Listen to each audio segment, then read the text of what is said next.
Welcome back to Joe Stunner Boxing. Murodjon Akhmadaliev, excuse me, defeats Ricardo Espinoza in 3 rounds and kind of makes a statement because he's been looking for Naoya Inoue. Akhmadalliev, this moved him to 13 wins, 1 defeat, which was a surprising defeat. That was several fights ago. That was, I think, 3 fights ago when he lost to Marlon Tapales, who got the Inoue fight. Everyone was expecting Akhmadalliev to beat Tapales and fight Inoue. It didn't happen. He lost a split decision. That was in 2023, I think, in April. Since then, he's come back. And this victory over Ricardo Espinoza is a bit of a statement because Espinoza, although he wasn't expected to beat Akhmadalliev, nevertheless, he's a good fighter. He came in with 30 wins, 25 KOs. He's got a little bit of pop. He had 4 defeats. He stopped once in the 12th round back in 2019 by John Riel Casamayor. I'll get it right in a minute. Joel Riel Casemiro. Excuse me, getting my names mixed up there. But Casemiro stopped Espinoza in the 12th and final round of a WBO interim bantamweight title fight. Now, this was up at Super Bantam, and no one has wiped the floor with Espinoza like Akhmadalliev did.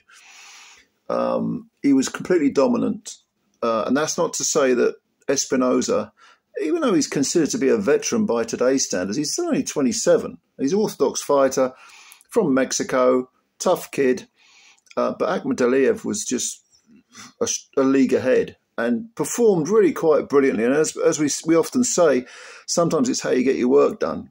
And this was against a good B-level, I would call him a B, but call him like a 7 out of 10, 8, maybe an 8 out of 10 opponent. Akhmadalliev just smashed through him. Southpaw Akhmadalliev from Uzbekistan. Despite that defeat to Tapales, I mean, he's now got 10 wins inside the distance in 13 wins, just that 1 defeat, no draws. Yeah, he's at 30 years of age, he's ready for Inoue. And on the evidence of this, it would not be a foregone conclusion. Inoue would be a favourite, but Murodjon Akhmadaliev did look very, very good in this fight. He controlled the pace, he controlled the distance, he didn't waste any punches. He knew Espinoza was going to come at him, so he was quite content to get his timing together, counter punch. When he did start to let the backhand go, he couldn't really miss with it. That's not to say Espinoza was particularly reckless. It's just that Akhmadalliev was so accurate with the backhand. And in the 3rd round, down goes Espinoza from a perfect left cross, southpaw backhand. Espinoza gets up. He sort of takes his time getting up, and you're thinking, what's he doing? Didn't really matter because he went down again shortly afterwards. Again, I think it was the backhand. Gets up again slowly.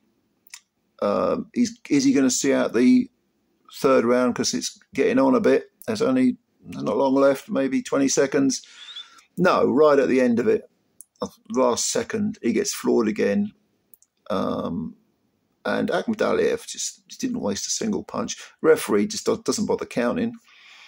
Akhmadalliev got the job done in very, very impressive fashion. Didn't seem to really get out of 2nd gear.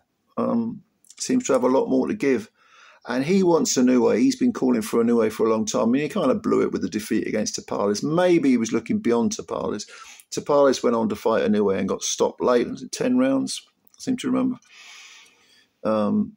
But you know what? That might be a blessing in disguise because Akhmadalliev he's now had that experience of being upset, losing, and that may have focused his mind. It would look that way, in my opinion. I mean, this is only the 2nd fight that he's had in, I think he's been out for a year. And his previous fight was against Kevin Gonzalez, who was undefeated at the time. So it's not like he's been fighting absolutely no one. he stopped him and all. He stopped him in 8 rounds, and this is only 3 rounds. So the activity's a bit, ain't a lot of activity going on there. I think this is only his second fight in about 18 months. But, it didn't look like he had a lot of rust against Espinoza. I know Inoue is a different prospect altogether. Yeah, this has got to happen in 2025. This is going to be a good fight. Inoue versus Akhmadalliev. This is one of the fights that I think any boxing fan should want to see. And like I say, it would not be a foregone conclusion. Inoue has now got to the point where people just expect him to dominate everyone. Don't forget, he was on the floor against Neary in the opening round, got a bit reckless. And Akhmadalliev, okay, Espinoza isn't Inoue, but he was coming forward. He came to win the fight. And Akhmadalliev handled him very, very well and looked very composed, extremely confident, very skillful, and very sort of, he's got a good IQ, Akhmadalliev. Inoue will want to stop him from getting his rhythm going. Espinoza couldn't do that. But don't forget, Espinoza had 25 knockouts in 30 wins, so, of course, Inoue is a different prospect, we know that. But what do you think? Do you think Akhmadalliev's got a chance against Inoue? And if so, how much of a chance? Is he a sort of live underdog, or is it just an outside chance? And what do you think of him overall? He's only had 14 pro fights, but that defeat to Tapales could well have been a blessing in disguise. I'm telling you now. Yeah. Anyway, comments below, as usual. I shall answer them or read them and answer as many as I can. And thank you very much for watching the video. I do hope you enjoyed it. If you did, you could click the old like button.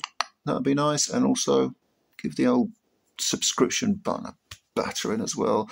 It takes a second to subscribe, and you're helping the channel out. Thank you very much, ladies and gentlemen. And yeah, I'll see you sometime soon. Bye for now.